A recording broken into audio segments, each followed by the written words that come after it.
नमस्कार प्रेक्षक C news Pune वृत्तदर्शनमध्ये आपले स्वागत।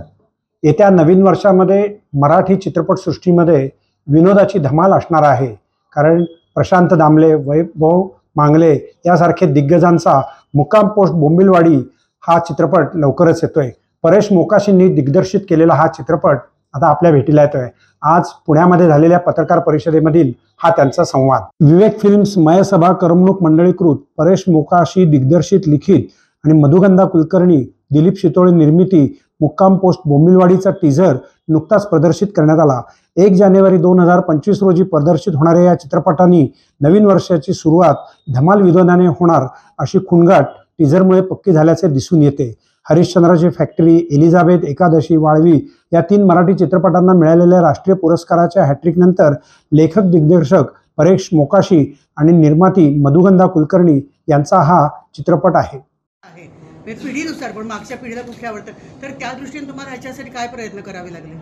प्रयत्न म्हणजे हे जे म्हणाले आता की काय काय बदल केले, तर त्याच्यामध्ये हा सुद्धा एक मोठा बदल होता की काही काही विनोदांची जातकुळी आम्ही बदलली, काही काही विनोदांचा प्रकार बदलला, काही काही विनोदांची भाषा बदलली। तेव्हा अशा प्रकारचे काळानुरूप जे बदल करावे लागले त्याप्रमाणे आम्ही बदल केलेले आहेत। काही प्रासंगिक विनोद यांची संख्या वाढलेली आहे, कारण रंगमंच हे तुम्हाला थोडंसं मर्यादित ठेवतं, तुम्हाला त्याच्या मर्यादा पाळूनच काम करायला लागतं। पण चित्रपटामध्ये थोडीशी लवचिकता वाढते आणि तुम्ही ज्या रंगमंचावर करू शकत नाही, करू शकला नव्हता, त्या गोष्टी सुद्धा तुम्हाला कॅमेऱ्याच्या माध्यमातून दाखवता येतात। तेव्हा त्या प्रकारचे सुद्धा अनेक बदल तुम्हाला त्याच्यात पाहायला मिळतील। नमस्कार। माझ्या धाकट्या मुलीचा जन्म झाल्यापासून मिशी काढेपर्यंत त्यांनी मला विदाऊट मिशी बघितलंच नव्हतं। हा म्हणजे मी जेव्हा मिशी काढून घरी गेलो तर असं झालं होतं, अरे तुझा वरचावट बारीक आहे जरा, इथपर्यंत डिटेल्स तिथपर्यंत गेला, वरचावट पातळ आहे वगैरे। ते मला सुद्धा बघताना, मला स्वतःला बघताना गंमत वाटली की अरे बापरे, असं होतं की मी लहानपणी वगैरे। आणि मग ते केस सोनेरी केले होते, मी वेगळाच दिसत होतो। मी नाटकात सुद्धा एंट्री घेतली, लोकांनी मला ओळखलं नव्हतं। एक 2-3 मिनिटांनी त्यांनी मग मी केस काळे केले, कारण नाटक पण ओळखायला तर पाहिजे, हा कोण आला वगैरे नको, इथपर्यंत नको ना। तर बोंबिलवाडीचा अख्खा आमचा सगळ्यात गमतीची शूटिंगची गंमत अशी होती की बोंबिलवाडीत जेवढे कलाकार आहेत ते सगळे नाटकातले आहेत। त्यामुळे नाटकात जी आम्ही मजा करत होतो, म्हणजे जी मजा करतो आपण नॉर्मली कलाकार मंडळी रिहर्सलमध्ये काय किंवा प्रयोग करताना काय, तीच मजा आम्ही तिथे रिहर्सल आणि शूटिंग करताना करत होतो। म्हणजे एका पॉईंटला आमच्या दिग्दर्शकाला सांगायला लागायचं, आधी आहेत ती वाक्य बोला आणि मग आपण ॲडिशन्स वगैरे आपण नंतर करू। आधी आहेत ती वाक्य बोला, ती छान बोला आणि मग आपण पुढचे ॲडिशन्स करू। थोडक्यात आज आपण नाटकाची रिहर्सल जेव्हा करतो ते रिहर्सलमध्ये ज्या गमती जमती करतो किंवा जे जे सुचतं ते आपण करत जातो, तसंच सिनेमाचं सुद्धा होतं या बोंबिलवाडीचं। आणि मी तर इतक्या वर्षांनी चित्रपट केला होता, म्हणजे मुंबई पुणे मुंबई 3 नंतर मी म्हणजे 5-7 वर्षांनी चित्रपट केला। आणि मुळात हिटलरची काय, आता हे सगळे सांगतात ते बरोबर आहे। मी एकदा मधुगंधाला काही महिन्यांपूर्वी मेसेज टाकला होता की मधुगंधा, मला काहीतरी असं वेगळं करायला मिळालं तर आवडेल, विलन करायला मिळालं तर आवडेल, असं मी तिला म्हटलं होतं। पण ते नाटकातलं होतं, बरं नाटकासाठी होतं, ते नाटकासाठी होतं, ते चित्रपटासाठी किंवा सिरियलसाठी नव्हतं। मग तिने फारच ते मनावर घेतलं आणि हळूच मला मेसेज टाकला की नाटकासाठी नाही पण एका चित्रपटासाठी तुला विलन म्हणून करायला आवडेल का? म्हटलं नको, चित्रपट म्हटल्यावर 20 दिवस 22 दिवस आणि माझे प्रयोग लागले सगळे, ठीक आहे ना बघूया ना, असं करत करत करत करत ती घुसली आणि मी त्याला बळी पडलो। आणि जेव्हा तिने मला हिटलरचा फोटोच दाखवला तेव्हा मी म्हटलं कुठल्या अँगलने हे हिटलर मी दिसतोय किंवा असा हिटलर कसा असू शकतो वगैरे बऱ्याच गोष्टी निघाल्या। मुळात हिटलर बोंबिलवाडीत कसा आला त्याची वनलाईन त्यांनी मला सांगितली की तो जर्मनीतून निघाला लंडनला जायला आणि एक लेफ्टनंट चुकला म्हणून तो बोंबिलवाडीत आला, अशी त्याची वनलाईन।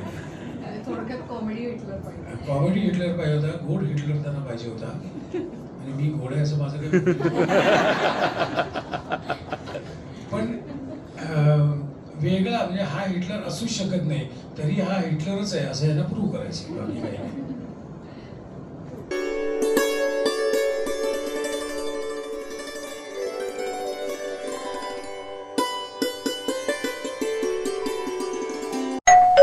अहो उठा ना, ऑफिसला नाही का जायचं? अगं मला आज फ्रेशच वाटत नाही, काही करायची इच्छाच नाही. अहो मग तुम्ही आजपासूनच न्यू युनायटेड फार्मसीचे गुड मॉर्निंग चूर्ण घेणं सुरू करा. अपचन, मलावरोध, बद्धकोष्ठ, आम्लपित्त आणि पोटाच्या तक्रारींवर खात्रीशीर आयुर्वेदिक उपाय. गुड मॉर्निंग चूर्ण. 35 वर्षांपासून सगळ्यांच्या पसंतीचे गुड मॉर्निंग चूर्ण औषधांच्या प्रत्येक दुकानात मिळते.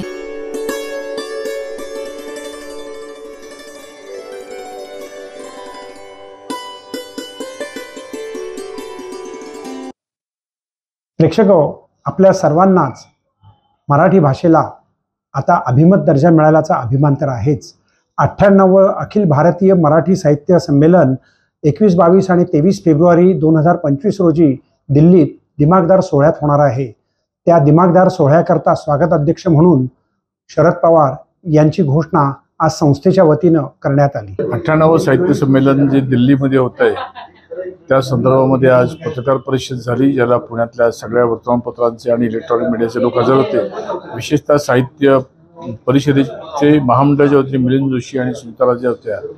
आदरणीय पवार साहेबांना या साहित्य संमेलन जे दिल्लीमध्ये मोठं होणार आहे त्याचं स्वागताध्यक्ष व्हा म्हणून विनंती केली होती आणि त्यांनी ती आज दुपारी त्याला मान्यता दिली. याच्याबद्दल आम्हाला आणि सगळ्याच सहकाऱ्यांना मनापासून आनंद आहे. केवळ राजकारणी म्हणून त्यांच्याकडे न बघता साहित्यप्रेमी म्हणून त्यांच्याकडे अधिक मोठ्या अँगलने आम्ही पाहिलं, लोकांनी पाहिलं आणि त्या दृष्टीने ती चांगली गोष्ट झाली आहे. शैलेशला विनंती करतो की त्यात आणखीन काय असेल तर शैलेशशी सांगा. एक महाराष्ट्राचं एक म्हणजे काय म्हणतो त्याला, एक बॉन्डिंग दिल्लीमध्ये दिसावं आणि एक ज्येष्ठ म्हणून त्यांनी तो स्वीकारावं, ह्याच्यात पण आम्हाला खूप जास्त आनंद झाला की आज म्हणजे ते स्वतः साहित्यिक आहे, लेखक आहेत आणि आज महाराष्ट्रात ज्येष्ठ आहे आणि त्यांनी ह्याच्यामध्ये बी ते स्वीकारलं. त्याचा आनंद जास्त आहे आणि ह्याचा एक चांगला परिणाम सुद्धा होईल, दिल्लीमध्ये होईल आणि हे संमेलन चांगल्या रीतीने आणि खूप म्हणजे जे गुमांपेक्षा चांगल्या पद्धतीने कसं हे सफल होईल त्या दृष्टिकोनातून आम्ही त्याचा खूप मोठ्या प्रमाणात प्रयत्न करतोय सगळे मिळूनच. मी याच्या माध्यमातून विनंती आणखी करेन की परदेशातल्या लोकांनी सुद्धा या संमेलनामध्ये सहभागी व्हावं, याकरता सुद्धा आमचा प्रयत्न सातत्यानं चालू आहे आणि तोही भविष्यात चांगला होऊ शकतो.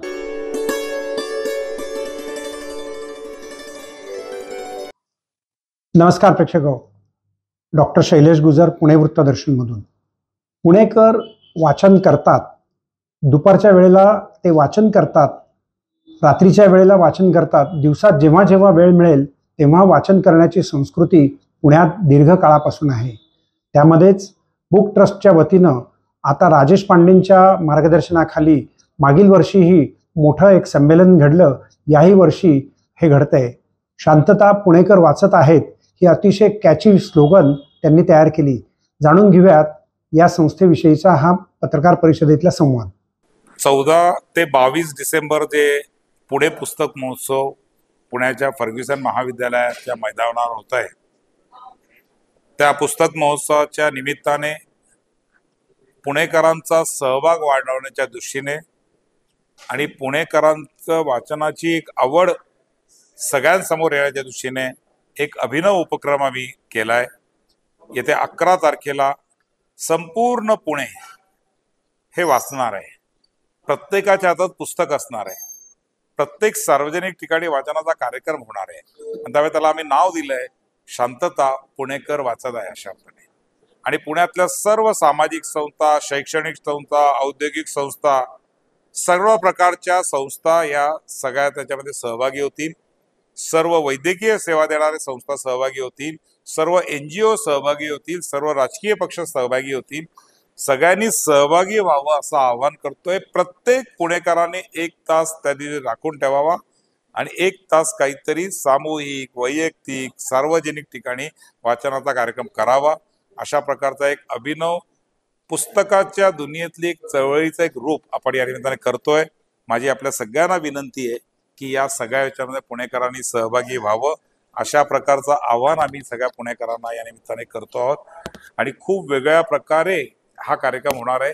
गेल्या वर्षी पण खूप चांगला प्रतिसाद मिळाला, हजारो संघटना संस्था सहभागी झाल्या, यावेळेस लाखोच्या संख्येने सहभागी होतील असा विश्वास या निमित्ताने व्यक्त करतो।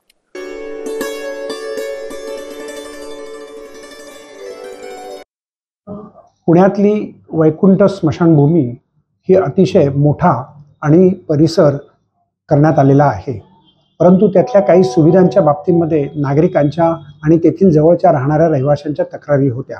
चंद्रकांतदादा पाटील यांनी त्यामधील बरंच लक्ष घातलं आणि आता कसबा पेठेतून निवडून आलेले हेमंत रासने यांनी संदीप खर्डेकर यांच्याबरोबर आज तिथे भेट दिली आणि त्यावेळेला त्या समस्या जाणून त्या येत्या 6 महिन्यात महानगरपालिका आणि राज्य सरकारकडनं कशा दुरुस्त करता येतील ही भूमिकाही त्यांनी सांगितली।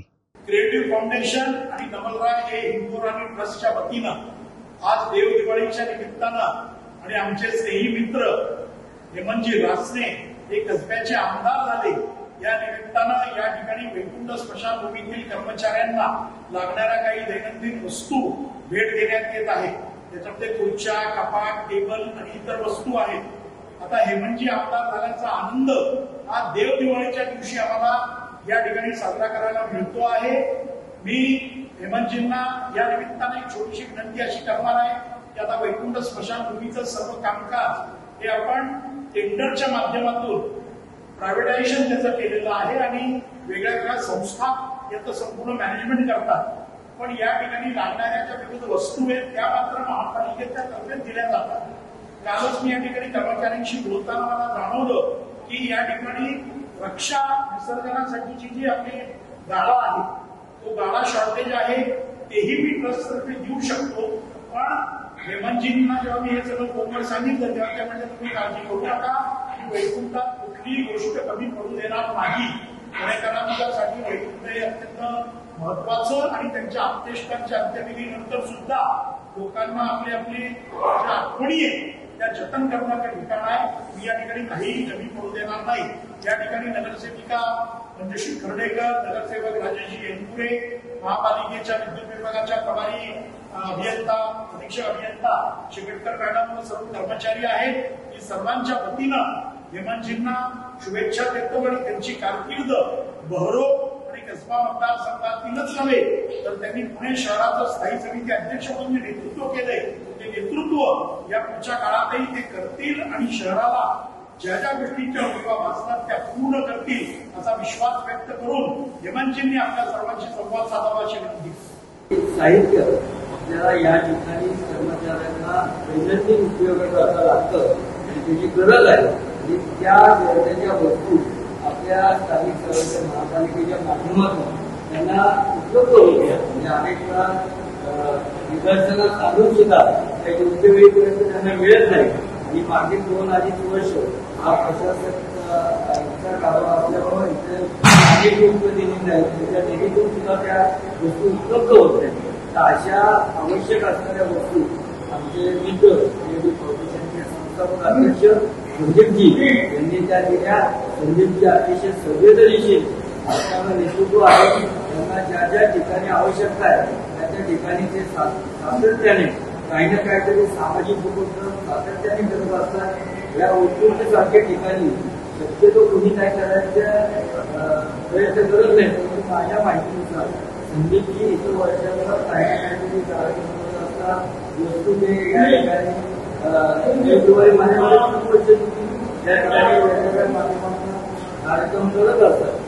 आज मी आपल्या सगळ्यांना या कार्यक्रमाच्या निमित्ताने ग्वाही देतो, ही वैकुंठ स्मशानभूमी आहे ती पुणे शहरातीलच नाही तर जवळजवळ या सगळ्या पंचक्रोशीमध्ये अतिशय चांगली असणारी या अंतर्विधीच्या काळात एक वैकुंठ स्मशानभूमी आहे। या ठिकाणी अतिशय चांगल्या पद्धतीने केले आहे, परंतु हे सगळं होत असताना सुद्धा सातत्याने काही ना काहीतरी प्रक्रिया ही चालूच असते, काही ना काहीतरी प्रश्न निर्माण होत असतात।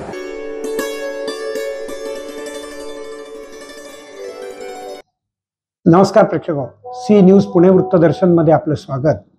पुणे शहर हे विविध संस्कृती, साहित्य, नृत्य, नाट्य, राजकारण, समाजकारण याकरता सुप्रसिद्ध आहेच. पुण्यामध्ये पुस्तकाचं अफाट प्रदर्शन होतं आणि 8 ते 10 लाख पुस्तकं 4 दिवसामध्ये विकली जातात, हे मागच्या वर्षी घडलं होतं. तीच किमया, तीच जादू याही वर्षी पुण्यामध्ये आपल्याला अनुभवायला मिळणार आहे. याकरता मराठी भाषा, त्याच्याकर मिळालेला अभिमत दर्जा आणि इतर साहित्याची पुस्तकं देखील या प्रदर्शनात असणार आहेत. ही अतिशय जमेची आणि महत्त्वाची बाब आहे. कोण म्हणतं आजचा युवक हा फक्त मोबाईलला आहे? नाही, एकंदरीत पुस्तकांची होणारी विक्री ध्यानात घेता आणि त्याचा गट पाहिला तर तो तरुणाईचा आहे हे जाणून पुण्यामध्ये हा प्रयोग नक्कीच यशस्वी होईल.